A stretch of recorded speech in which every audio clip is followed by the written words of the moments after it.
Alright y'all, so this week's episode of Love and Hip Hop Atlanta was given what it was given. So let's give it what we got. So the episode starts off with KK and Monique. They making tacos, they talking about everything, and then Scrap De Leon and his sister walk through the door. Sister say, bitch, wait till y'all get a piece of this tea. So Tierra then came by my house and then went wacko and skip on Scrap De Leon ass and then punched him in the nose. Now why telling us he got punched in the nose was significant, I don't know, but she decided to tell us, so we gonna roll with it. Bitch got punched in the nose, bitch, do Jesus.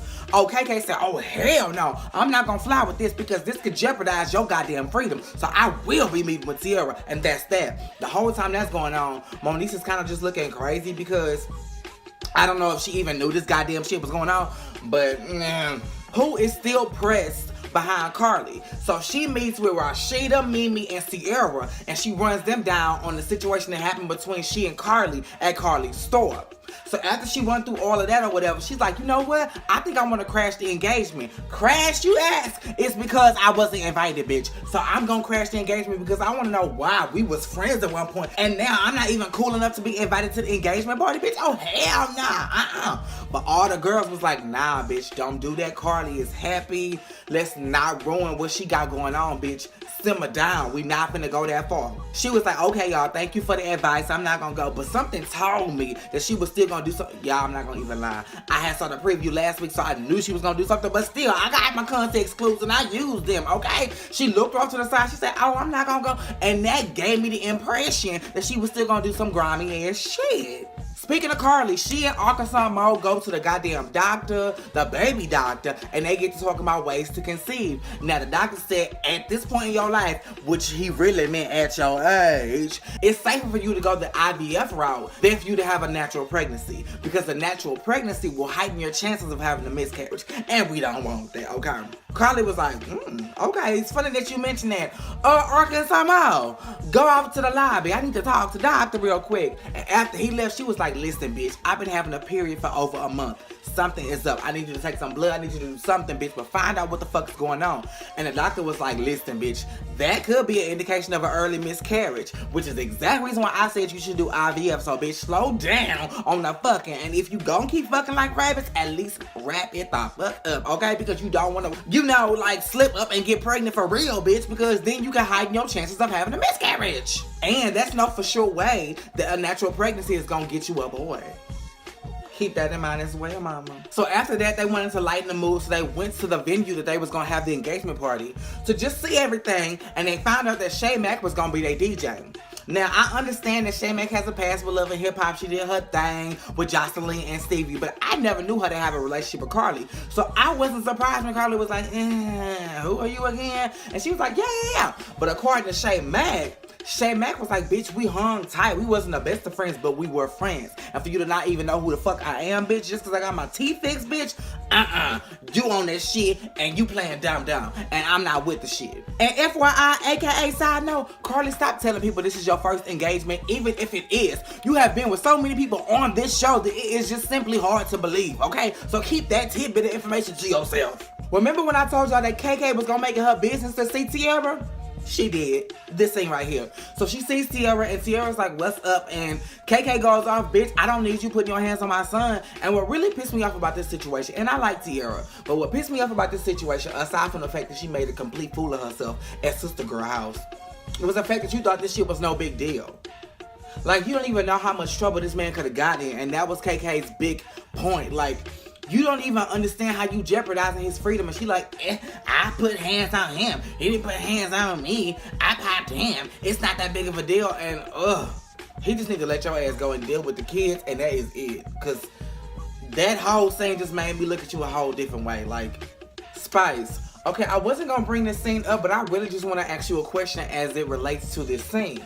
So you met with Tokyo and with Shekinah, and you showed them the video or whatever, and y'all talked about everything. And you was like, I'm making a statement with the photo, with the video, with the live, with all of this. But that's not enough. I really want to lighten for real.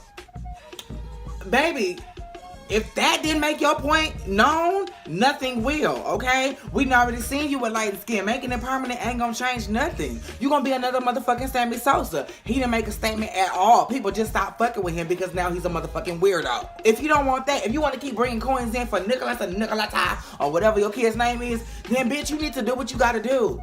You done made your statement. Move on to the next. I mean, I think if you wanted to keep the conversation going, I would start a foundation, or I would start speaking at different events, or, you know, speaking on it and bringing awareness. But lightening your skin permanently just to prove to other people that you looked better, darker, no. Moniece and Akbar. Okay, Akbar, let me just say before I get into the scene, please don't be the Carly of this goddamn show. Oh, well, Carly is the Carly of this show.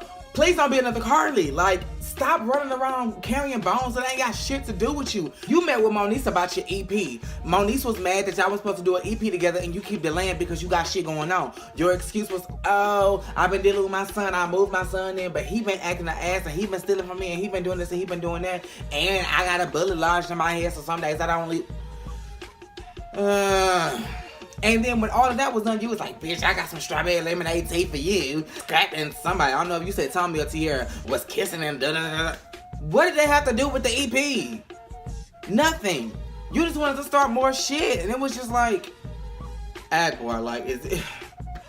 Because we ain't seeing you in the studio. And that piece of shit ass video shoot you had at the convenience store was nothing. So we gonna need to see more of you in your artist mode, okay? Cause all of this JoJo's a roar. We don't need all of this. We don't. We was fine without all of this shit. Moniece, take your ass back and y'all can send y'all parts back and forth. Cause it ain't gonna work. And it seems like next episode, they're gonna bring this shit to a pretty little close. Shay-Mac and Pooh. So I'm guessing when Carly pulled her little stunt at the venue, Shay-Mac didn't like that. So much so that she searched Atlanta for the one person that had it out for Carly as well. And was like, let me meet up with her. Let me tell her what happened to me and see what we can do to bring this bitch down. So she meets up with Pooh or whatever. She tells Pooh what happened, and now Pooh was like, oh, I'm not invited, so I'm gonna send this little piece of tidbit information with you. Now, it's convenient how she already had the piece of paper waiting, okay? I thought she was surprised that Shay-Mac was pulling up. But anyway, we gonna move past the lack of continuity. And I keep telling y'all about this shit. I shouldn't be catching this, okay? Because if I'm catching it, I know somebody else is. But we don't see what's on the paper just yet. Shay-Mac don't read anything. She just like, oh my God, this shit is notarized and everything. What's really going on? You know what? Come to find out, we still don't really know what's on the paper. Because all it said was that Carly is messy and Carly is 45 and it was just a bunch of bullshit. It really didn't expose anything. Jock and Kendra. So that scene was a little cute or whatever. Kendra really wanted to go. Jock was coming up with all these excuses. And Kendra was like, bitch, we going. And that's that. And she pulled her little lawyer strings and she pulled her charm. She did this and she did that. And Jock gave it and they went. It was cute. Now what wasn't cute was Carly's comment about them being brother and sister now. Okay, baby, nah. Y'all didn't fuck. Y'all had a whole relationship going on. Y'all do not see each other as brother and sister. So cut that shit the fuck out. That's why I'm glad Kendra was like, that's a stretch. But okay. KK, Scrap, and the brothers or whatever. So, and the sister. So Scrap and KK get to talking or whatever, and KK is like, listen, you are jeopardizing your freedom. Oh my God. You had a video out with Tommy. That was the reason why I can't come get you. Ex-cons cannot have no contact, bitch. What the fuck is going on? On top of the situation you just had with Tierra, you still ain't made it right with Moniece. And that's when he cut her off and was like, listen, we never said we was exclusive, okay? So I don't have to make it right with Moniece. And then she was like, oh, just everything is just going wrong. Like, oh my God, you frustrated me. And so once the brothers got there or whatever, that's when Scrap was like, about this halfway house situation, I'm not going back. Everybody like, nigga, you crazy as hell. What you not about to do is jeopardize your motherfucking freedom for real. Like, you going back. He was like, no, I'm not going back because I'm free. I made parole. That shit made me happy. It made me smile because of the way he did it, but it didn't make KK smile. KK was like, she was pissed off and in her mood because she wanted to be the first to know. But KK, be happy that your son is out of jail and free for real. Hallelujah. And finally, the engagement party. So the engagement party is finally here. Everybody is coming in. Spice decided that she was gonna come or whatever. And as soon as she came, everybody was like, oh my God. No, not everybody, but the group. They was like, oh my God, you look so good. I like you like this. Beautiful dark-skinned queen, yeah. And instead of her saying thank y'all, this is the problem. Black about. Like, you just angry for no reason, Spice. So after Carly gave a heartwarming speech to her fiance, thank you for choosing me. Oh my God, I love you so much. Thank y'all for coming. It means the world to me. Shay-Mac was like, now, cut all that shit out. I got a message. One of my friends could make it tonight, so she decided to send a message. Carly, your ass messy. You 45. You this and you that. You this. And I'm just like, Shay-Mac, you really thought this was smart? I probably wouldn't have even done it at all. Okay, because now, looking at the preview for the next episode, you lost your fucking job. So was it really worth it? Like, girl, okay. But that's how the episode ended, y'all. Shay May got put the fuck out, as she should. And yeah, that was Love and Hip Hop Atlanta. I cannot wait for next week's episode. I want to see how Carly gonna retaliate because I know she ain't gonna let this shit slide, okay? And once she find out Pooh got something to do with, she probably already know because she called Pooh's name out. Something is gonna go down. I know it for a fact. But that was Love and Hip Hop Atlanta, y'all. It was given what it was given. Make sure you guys are commenting, liking, subscribing, and that your notifications are on. Same place, same time.